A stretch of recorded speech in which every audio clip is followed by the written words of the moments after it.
Hello everyone, नमस्ते, जय हिंद। ये वीक आप लोगों को बहुत पैसा दिया होगा, बहुत हाईली वोलेटाइल थी मार्केट। और देखो, निफ्टी और बैंक निफ्टी की जो एनालिसिस होती है, उसमें मेरा मेन पर्पज़ रहता है कि आपको एक मार्केट का ट्रेंड मिलता रहे। ट्रेडिंग तो आप अपनी मर्ज़ी से ही करते हो। इलियट वेव जानना बहुत ज़रूरी है, क्योंकि इलियट वेव के बेसिस पर आप मार्केट के मूव को पहले से पता लगा सकते हो कि एग्ज़ैक्टली क्या होने वाला है मार्केट में, राइट ना? तो इसलिए आप एरिया वेब की चीज़ों को सीखें और समझें। यहाँ पर भी मैं जब वीकली एनालिसिस कवर करूँगा, तो मैं ढेर सारे रूल्स और गाइडेंस बताऊँगा। आप एक काम करना कि आप उसको नोटपैड पर आप उतार लेना और उसको कहीं चिपका देना और वैसे-वैसे उसको अप्लाई करना, जैसा-जैसा मैं आपको अपडेट दे रहा हूँ। ठीक है? आइए चलते हैं निफ्टी और बैंक निफ्टी की वीकली एनालिसिस करते हैं। तो आप देख सकते हो कि निफ्टी का चार्ट है और निफ्टी का चार्ट जो हम लोग डेली के टाइम से स्टार्ट करेंगे। तो डेली के टाइम फ्रेम से स्टार्ट करते हो तो ध्यान देना कि जब भी किसी रिट्रेसमेंट की अगर बात करते हैं तो रिट्रेसमेंट कैसे अप्लाई किया जाता है, तो हमेशा बॉटम इसको बोला जाता है इंपॉर्टेंट लो। तो इंपॉर्टेंट लो और इंपॉर्टेंट हाई जल्दी चेंज नहीं होते, ठीक है? तो जब से 16,828 का लो लगा है, ये आपका 100% ही रहेगा। उस जब जितना जितना हाई लगेगा, ये प्राइस क्या होगी, ये रिट्रेसमेंट क्या होगा, ये एक्सटेंड होता चला जाएगा, ठीक ना? तो अब मैंने क्या किया है कि यहाँ से यहाँ तक का रिट्रेसमेंट आना है। तो आप देख सकते हो कि प्राइस अभी 23.6%, मतलब अभी तक प्रीवियस इसका लो कटा नहीं है 3 अगस्त का। तो अभी जो मूव जो देख रहे हो आप कि 23% को प्राइस जो है ब्रेक नहीं किया हुआ है। तो जब करेक्शन की अगर बात होती है, तो 38.2% जब आता है, तब एक साइकिल डिग्री क्या होती है, कंप्लीट होती है। और एक साइकिल डिग्री में 2 डिग्रियाँ होती हैं, फर्स्ट डिग्री और सेकंड डिग्री। तो अभी इसको एक फर्स्ट डिग्री कंसीडर किया जाएगा, ठीक है? और जब प्राइस यहाँ पर पहुँचेगा, तब जाके इसको सेकंड डिग्री कंसीडर किया जाएगा। इसके पहले मेरे हिसाब से 14% और 23% पर अभी हम सेकंड डिग्री कंसीडर नहीं करेंगे। मतलब मैं नहीं करूँगा, बुक्स में भी हैं। तो अभी हमारा जो रेंज है, अभी एक ही डिग्री में प्राइस है और 23.6% को भी प्राइस जो है टच नहीं किया हुआ है, ठीक है? हो सकता है कि इसको टच करे, ठीक है? हो सकता है कि इसको टच करे, राइट? अब हम चलते हैं जरा इसको 75 मिनट के टाइम फ्रेम पर कन्वर्ट करते हैं। देखो, अगर प्राइस जो है इसका हाई अभी नहीं कटता है, तो प्राइस का मतलब अभी जो है प्राइस जो है 14% के ऊपर की क्लोजिंग नहीं आती है अच्छे से, मतलब 2 3 दिन क्लोजिंग नहीं आती है। तो अभी पूरी पॉसिबिलिटी है कि प्राइस जो है 23.6% को टच कर सकता है, जो कि है 19,245, ठीक है? अगर हम 75 मिनट का टाइम फ्रेम पर देखेंगे, तो निफ्टी के 75 मिनट टाइम फ्रेम पर मैं पिछली बार आपको ये बताया था कि ये ऐसा ही मूव बनेगा और हम बी की तरफ हम लोग प्राइस जो है रीड कर सकते हैं, ठीक ना? तो 75 मिनट टाइम फ्रेम पर आप देखोगे तो प्राइस हमारी यही थी और उसके बाद जो है यहाँ से जो मूव किया, प्राइस अभी स्लो मूव कर रहा है, मतलब एबीसी के नेचर में जो मूव कर रहा है। तो आपको क्या करना है, सुन लो। एक रिस्क लेंगे, मंडे को हम लोग क्या करेंगे, एक रिस्क लेंगे। हाँ, कैसे क्या करना है, रिस्क कैसे लोगे कि आपको क्या करना है, देखो वैसे ट्रेंड क्या है, डाउन है।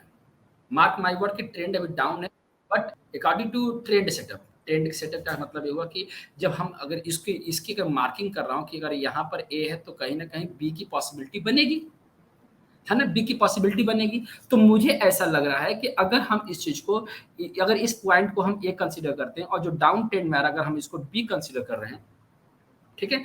तो जब भी अगर प्राइस जो है 14% के आसपास या कोई बुलिश कैंडल पैटर्न बनाता है, इसके आसपास मतलब इन दोनों के आसपास कोई बढ़िया सा बुलिश कैंडल पैटर्न बनता है, तो क्या करेंगे कि हम लोग क्या करेंगे, यहाँ से एक रिट्रेसमेंट डालेंगे। ध्यान देना, एक यहाँ से, क्योंकि मैं ऑलरेडी सेल करा रखा था आपको यहाँ से, ध्यान देना। एक रिस्क लेंगे कैसे कि यहाँ से जो है बुलिश कैंडल पैटर्न का अगर फॉर्मेशन होता है, तो आपको क्या करना है कि यहाँ तक, मतलब हो सकता है कि आपका ए बनेगा यहाँ पर और बी जो है आपको मैक्सिमम यहाँ तक आ सकता है 245, मतलब 23.6% का ये लेवल हो सकता है। लेकिन इसकी पॉसिबिलिटी कम है, ठीक ना? अगर यहाँ पे बुलिश कैंडल पैटर्न बनता है, तो आपको क्या करना है, बाय करना है। हाँ, बाय करना है, ठीक है? और उसका स्टेटस मैं आपको टेलीग्राम पे दे भी दूँगा, अगर मैं कुछ मुझे बाय लगता है तो हम बाय करेंगे। मैं इसको इसलिए बोल रहा हूँ ना कि ये मुझे ऐसा लग रहा है कि ये जो मूव चल रहा है, मैं उसको ए रीड करूँगा और इसको बी रीड कर रहा हूँ और जो सी बनेगा, कुछ इस तरह से प्राइस की जो पॉसिबिलिटी मुझे लग रही है कि ये हो सकता है कि ए बने और ये हो सकता है कि बी बने और फिर से जाके 61.8% में जाके प्राइस जो है एबीसी का नेचर बना के क्या करे, इसको कंप्लीट करे। क्या क्या चीज़ कंप्लीट करेगा? बी। किसका बी कंप्लीट करेगा? तो ए रहा और मुझे ऐसा लग रहा है कि यहाँ पर जाके एक बी जो है बनेगा, ठीक ना? मुझे ऐसा लग रहा है, ठीक ना? तो इसकी पॉसिबिलिटी सबसे ज़्यादा लग रही है, ठीक है? लेकिन आप ध्यान रखना कि ये स्पीड में आएगा क्योंकि इसमें ए ने भी टाइम लिया है और बी ने भी टाइम लिया है, तो अगर ऐसा होता है तो प्राइस में जो मूव आएगा बड़े स्पीड में आएगा, ठीक है? आपको मौका मिलेगा नहीं मिलेगा इसकी कोई गारंटी नहीं है, ध्यान रखना स्पीड में आएगा।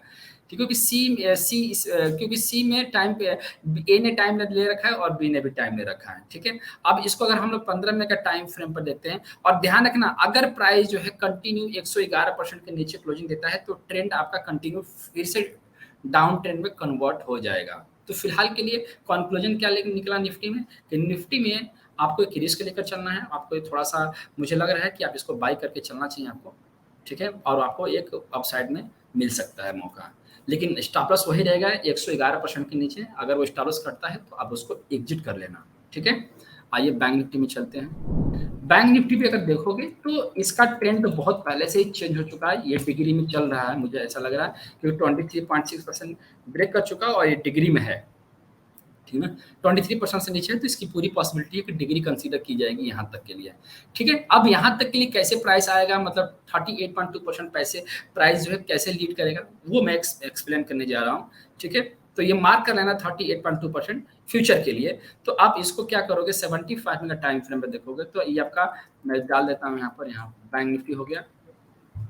तो यहाँ पर आपका बैंक निफ्टी जो देख रहे हो आप, मैं यहाँ पर ऑलरेडी जो है ना बी मार्क करके रखा हुआ है, तो अगेन इसका वही रेट रेशियो बनेगा, इस पॉइंट को ए रखेंगे, इस पॉइंट को बी रख रहा हूँ 111% पर और इसको बी रख रहा हूँ और सी हमारा मैक्सिमम जो है यहाँ तक का लीडिंग डेस्टिनेशन बन सकता है जो 45,570 के आसपास का रेशियो बन रहा है। क्या करना है इसको कि आप अगर यहाँ से ये स्टडी थोड़ी सी इनवैलिड हो जाएगी अगर ये प्राइस जो है 127% के नीचे क्लोजिंग देता है तो, ठीक है। अगर 44,000 के नीचे क्लोजिंग आनी शुरू हो गई तो ये स्टडी इनवैलिड हो जाएगा। ध्यान रखना 44,000 44,444,000 ठीक ना।